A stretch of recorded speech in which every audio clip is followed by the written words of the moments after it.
In the late 1970s, a scientist drags her body through the jungles of Zaire. She's been trying to study and understand a plant known as Triffid, which is quite dangerous. The woman can't escape their fury and dies in the jungle, but she manages to warn her son so he can get away. 30 years later in 2009, the Triffids are being kept in labs away from cities to be used for their oil, which is an alternative to fossil fuel and has put an end to global warming. Oil companies are keeping citizens in the dark about this because of how dangerous these plants are, not only because they can feed on people, but also because they have venomous branches that can blind a person. All labs keep extra security measures not to leave any Triffid unattended, and when scientists have to come closer for studies, they wear a protection and come with a guard that keeps the vines back with tasers. One of these many scientists is Bill, the son of the woman that died in the jungle. He wants to finish his mother's work because he also believes Triffids are smarter than they look and the noises they make are actually communication, so he keeps plenty of recordings of them. He also suffers from constant nightmares that showed him blurry memories of the night his mother died and included weird images of natives from the jungle approaching him with a mask. One afternoon, while Bill is making more recordings under guard Lucy's protection, they discover that an anti-Triffid activist Walter has sneaked inside the lab because he wants to reveal the truth to the whole world.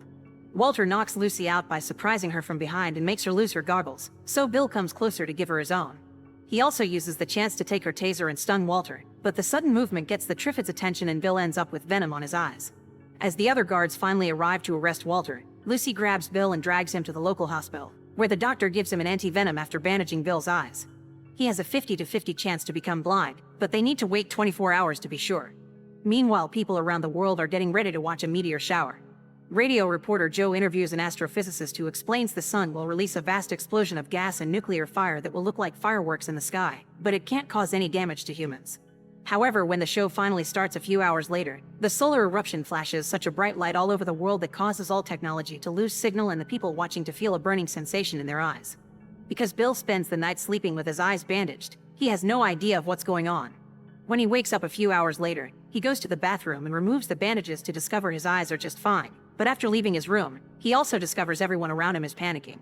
He looks for the doctor and finally learns what happened from him. The solar eruption left most of the population blind. Bill decides to quickly leave to go back to the labs, afraid of what is happening to the plants without supervision, and finds the city has succumbed to utter chaos. In the Triffid labs, Walter notices the lights in the sky being stronger than they should be, and he covers his face with his hood to protect his face. Everyone else in the lab, including Lucy, loses their eyesight, so Walter takes advantage of this to escape his cell and free the Triffids. In a plane that is flying over the city, Torrance doesn't care about the meteor shower and is sleeping through it with an eye mask on, meaning he doesn't wake up until he hears everyone panicking. The plane's going down because the pilots can't see either, but Torrance ignores all the cries for help and hides in the bathroom with a bunch of life jackets. When the plane crashes, Torrance is the only survivor and he immediately begins taking advantage of the chaos in the city to rob stores. Meanwhile, Jo wakes up with her eyesight intact because she's been underground in a subway station, which is now in ruins because of the plane crash. When she goes outside, she bumps into a mother with a kid and they realize she can see, so they begin begging for her help. Soon lots of people are surrounding Jo, trying to drag her away for their own protection, prompting Jo to get in a car and try to drive away. Unfortunately, the street is blocked by the blind crowd, allowing a cop to approach Jo and try to arrest her under some flimsy excuse to take her away.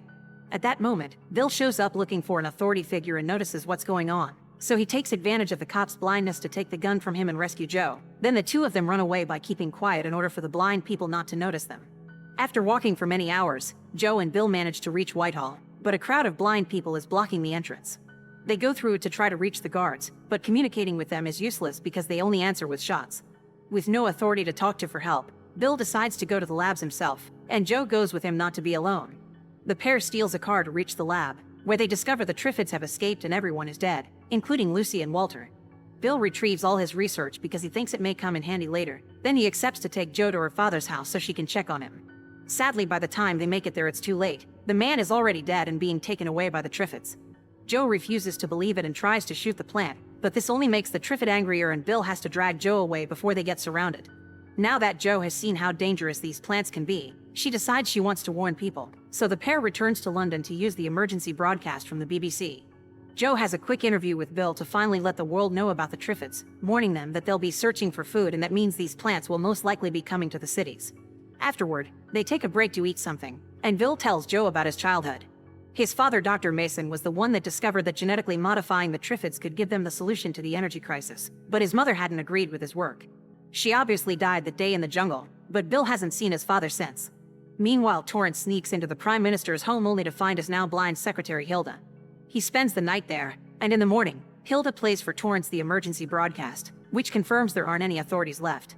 Torrance wants to take advantage of this to take power for himself, and he leaves while dragging Hilda with him. Sometime later, Bill sees flares signals coming from across the city, which must indicate a group of people that can see must have formed a community and is letting others know where to find them. On their way there, they come across Torrance, who is taking weapons from a military van that was attacked by a Triffid. He offers to team up because supposedly he's alone when actually Hilda is in the car, but Joe and Bill turn him down. Moments later, they make it to the building that sent the flares and discover they don't allow blind people to enter. Joe and Bill are allowed inside and received by some employees of the home office, who explain they have their own generator here.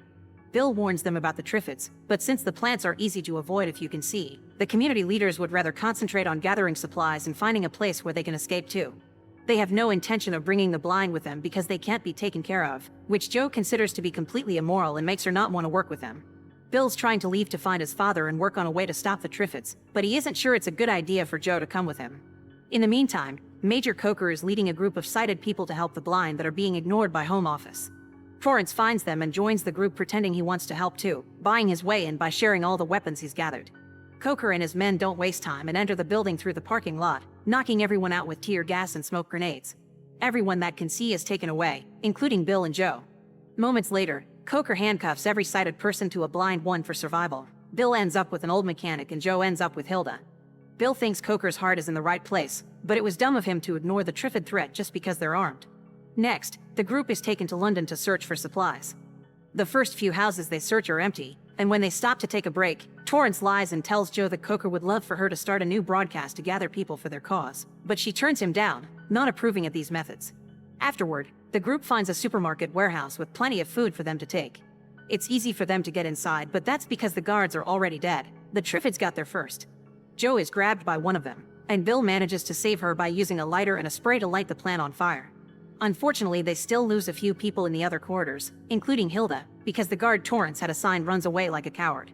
Coker finally takes the Triffids seriously and uncuffs the people left. Thus, when Torrance arrives, Coker demands to have more weapons to fight the Triffids and Bill as his right hand. Torrance obviously doesn't like it, but for now he accepts to play along. When they return to London, Joe sees Coker's change of mind and accepts to do a broadcast to help before she leaves with Bill to look for his father. Torrance doesn't want her to leave, so he asks her to do a broadcast right now without any planning, and immediately people all over the city come to them to join their cause. While Joe is busy, Torrance sends his men to kidnap Bill and Coker and take them to the forest to make it look like they were attacked by Triffids while Torrance takes over the leadership of the group. After the broadcast is over, Torrance tells Joe that Bill died during an attack, giving her the things his men took from Bill's jacket as proof of his story. Meanwhile in the forest, Torrance's men make noise to get the Triffids' attention, but the plants get to them faster than expected and kill them all. With the Triffids busy attacking the soldiers, Bill and Coker get to escape and gain control of the truck, although Coker's eyes get sprayed with venom on their way out and Bill loses his tape recorder when he uses it to distract the Triffids with their own noises. When eventually the truck runs out of gas, the pair begins looking for shelter on foot. The next day in London, Joe continues to make broadcasts to call people over from all over the country, and Torrance asks Joe out for dinner, saying they still need a happy moment in dark times, but Joe turns him down. Later, Joe notices people are building a wall around the area to keep the Triffids out and is starting to get suspicious of how much attention everyone pays to Torrance's orders when this should be Coker's operation. Since Coker hasn't been around for a while, Joe approaches a young fighter named Troy to ask if Bill really is dead, and Troy admits they don't have proof, just the tape recorder one of their men brought back from the forest. Furious, Joe sneaks into Torrance's office and recovers the recorder to put it safely away with the other Bill's things. Back to Bill and Coker, they finally come across a church where a religious group takes them in and helps them with their wounds. This group is led by Mother Dorrant, who doesn't turn any refugees down and explains that the building is safe from Triffids. Bill finds this suspicious because it doesn't fit Triffid behavior, but Dorrant promises this is the protection of God. Coker decides to stay with this community, but Bill leaves the church to continue looking for his father. As soon as he enters the forest behind the church, though, he finds out the truth behind the so-called protection. It turns out Dorrant has been sending people, even priests and nuns, as food for the plants to eat and keep them from attacking the church. Bill immediately goes back and arrives just in time before Dorrant sends another girl away under the excuse she was chosen to build a new community somewhere else. As soon as Bill tells everyone the truth, the community kicks Dorrant out and accepts Coker as their new leader. Now Bill can leave for his father's place without worrying about them. In London, Joe tells Torrance she does want to go to dinner with him, pretending to be on his side. Later in the evening, while Torrance is getting ready for the date, Joe makes one last broadcast telling people not to come because Torrance will want them to die for him. Obviously, this angers Torrance and makes him send his men after her, but Jo is already on the run with all of Bill's things in her pocket. Troy does see her hiding, but instead of snitching, he lets her get away. It's quite difficult to run through the city while dodging all the Triffids, but eventually Jo manages to find a working car and drive out of London safely. She remembers the place Bill grew up in from when he shared his story and takes the car in that direction, only to end up accidentally crashing and having to continue on foot. When she enters the forest, a truck shows up ahead of her, and no matter how fast she runs, the driver comes after her and captures her. In the meantime, Bill arrives at a town that has been abandoned after a Triffid attack. He almost gets shot by the only two survivors, who turn out to be two very young sisters called Susan and Imogen. Susan is very wary of him, but Imogen is desperate for the company of an adult and accepts to give Bill the family car as long as he accepts to take them with him. After driving a couple of hours, they come across another vehicle and the driver turns out to be Bill's father, Dr. Mason. The reunion's far from warm, but Dr. Mason doesn't hesitate to bring Bill and the girls with him to his house, which is fenced with electrocuted wires. Inside, Bill finds Jo, because it had been Dr. Mason who found her in the woods. After Jo gives Bill back all his things, the two of them finally kiss and spend the night together. Sometime later, Bill joins his father at the lab, where he's already preparing a new plan. He thinks that to stop the Triffids, they must create a new type of it that sterilizes instead of fertilizes. If they spread this new type of Triffid around, then they'll make all the others infertile and eventually the race will die out. Dr. Mason already has a female Triffid he's been working on, but to finish the experiment, he needs the pollen from a male Triffid, so Bill promises to find one. Meanwhile, Susan and Imogen are practicing target shooting and Susan gets incredibly frustrated with Imogen because she's already referring to Jo and Bill as mom and dad. Once he's properly armed, Bill drives all the way to the labs to see if at least there's one male Triffid in the area. Once again, he uses his tape recorder to play Triffid noises, but the first one to show up is Susan, who hid in the car and came along to keep an eye on him. While Bill scolds her for such a dangerous idea, a male Triffid finally shows up and grabs Susan, making it hard for Bill to shoot at it properly if he doesn't want to hit the girl too. In the end, he decides to jump on the Triffid and hit it until it dies. Bill and Susan bring the Triffid head back to the house and Dr. Mason immediately begins working on it while discussing his wife's old ideas. After Bill goes through those awful flashbacks again, Dr. Mason reveals he still has some of the things that used to belong to his wife, including her own recordings and a creepy black mask that matches Bill's flashbacks. That night, Triffids all over the country begin sporing, thus Torrance sends Troy to the lab to find Bill's file in order to find him and a solution to this problem. The next morning, a helicopter flies above the house and drops a bunch of pamphlets promoting a survivors' colony in the Isle of Wight, and a new family agrees to go there after they're done with the experiment.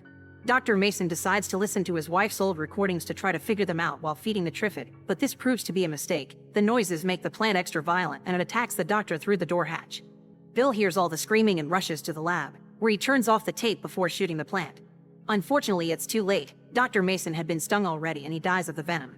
After giving Dr. Mason the goodbye he deserves, Bill realizes he destroyed the mutated female and there's no time for him to restart the experiment from scratch, so the family agrees to leave for the island in the morning. Things don't go as planned though, because as soon as the sun rises, Torrance shows up with his men and captures the sisters, threatening to kill them if Bill doesn't come up with a solution to deal with the Triffids in 24 hours. The family is locked up together, but no matter how much Bill thinks, there's no solution to the experiment, thus their priority must be to escape. His idea is to use the recordings to attract the Triffids and sneak out of the house while the plants attack Torrance's men. At that moment, Bill is called to see Torrance, so he gives Susan the tape recorder to hide. While Torrance taunts Bill and cruelly teases him for losing his parents, Susan climbs out of the window and leaves the recorder outside playing. When night falls, the Triffids arrive at the area, approaching the house easily because the wired fence had been turned off by Torrance. Furious about this turn of events, Torrance goes outside with his men to start shooting at the plants, but he also sends Troy to kill the family as revenge. However, when Troy makes it to the room, he can't bring himself to do it, and he shoots the air to trick Torrance into thinking the family is truly dead. Then, Troy knocks out the guy in charge of the house power switches, and when Torrance sees the plants are close enough for electrocution, he sends an order through the walkie-talkie asking for the electricity on the fence to be turned on. Troy pretends the switchers don't work and the Triffids get to attack the men. Torrance leaves his followers to die and runs back into the house, where he finds Troy escaping with the family and shoots him in the leg. Bill retaliates by tasing Torrance and knocking him out, but this delay has given time to the Triffids to surround the house and block all the exits.